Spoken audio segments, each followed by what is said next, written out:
And finally, new rule. Someone has to tell me what's magic about a capital R. The kind that goes after your name if you're a Republican. Because if you have one of those, you can get away with pretty much anything when it comes to selling out, cursing out, or compromising your own country. You know,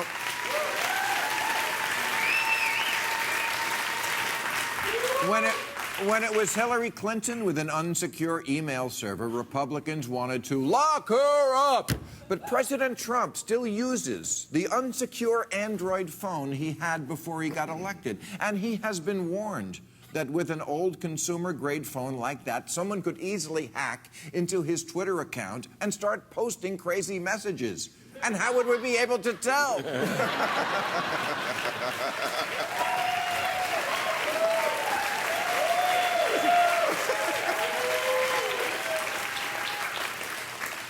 So a couple of weeks before the Super Bowl, Bill O'Reilly asked Trump why he always defended Putin, who O'Reilly said was a killer. A reasonable question, since the last two guys who were as cozy as Putin and Trump held their bilateral talks on Brokeback Mountain.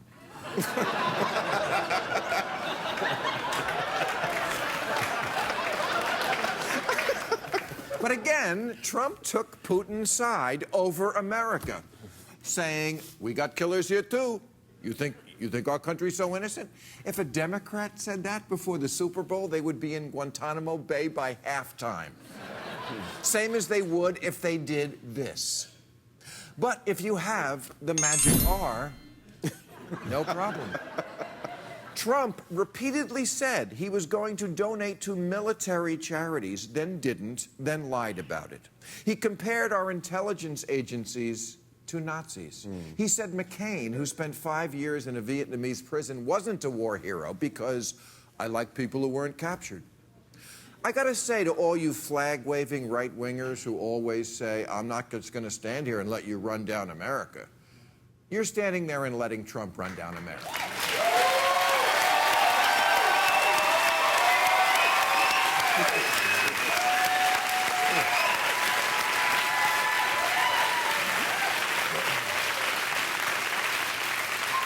Donald Trump could go to the tomb of the unknown soldier and say, well, maybe if he'd done something, he wouldn't be so unknown.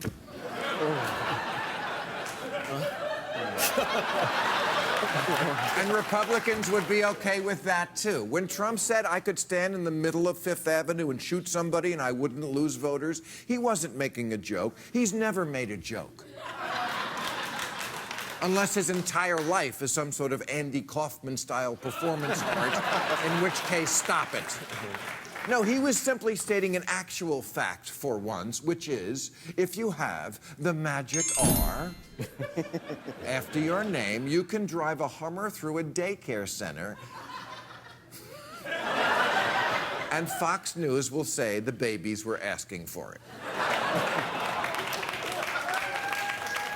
Meanwhile, in the alternative universe, where a Democrat is president, Obama once said, we have not been perfect. And for 8 years, Republicans screamed that he was on a nonstop apology tour. They lost their shit whenever there was a picture of him committing high crimes like not having his hand over his heart during a song or saluting with coffee in his hand, even though this guy did it with a dog.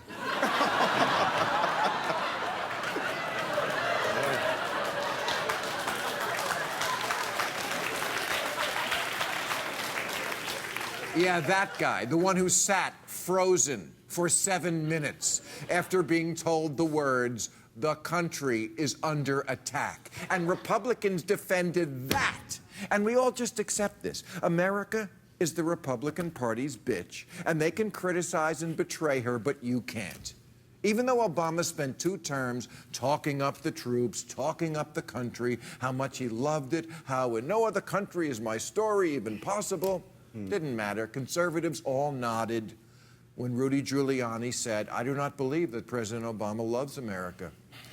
As opposed to Giuliani, who happened to be mayor on 9/11, so that made him America's mayor, a hero whose great act of heroism was nothing fell on his head.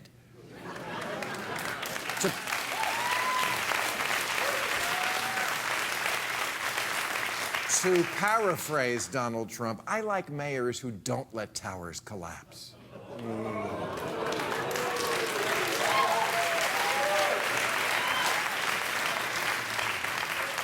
A few weeks ago, an old but very smoking gun emerged from the Nixon era, when it came out that in 1968, when President Lyndon Johnson was trying to end the war in Vietnam, candidate Richard Nixon was actively, purposefully undermining the peace talks because he wanted the war to go on so he could have it as an election issue. You would think that the America First crowd would find that a bridge too far. Fuck no. Dick Cheney once outed a CIA agent just to say fuck you to her husband. Reagan sold weapons to Iran, the country they all want to bomb now, in brazen defiance of American law. And instead of being impeached, he was elevated to sainthood and now rides horses in heaven with Jesus.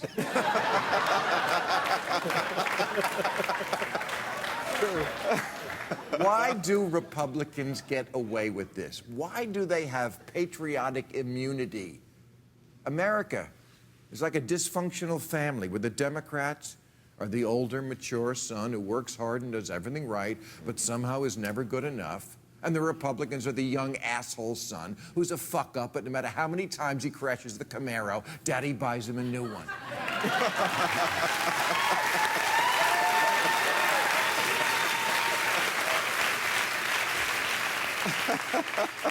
I know it's not really important, like which department stores are selling Ivanka's panty liners, but, you know,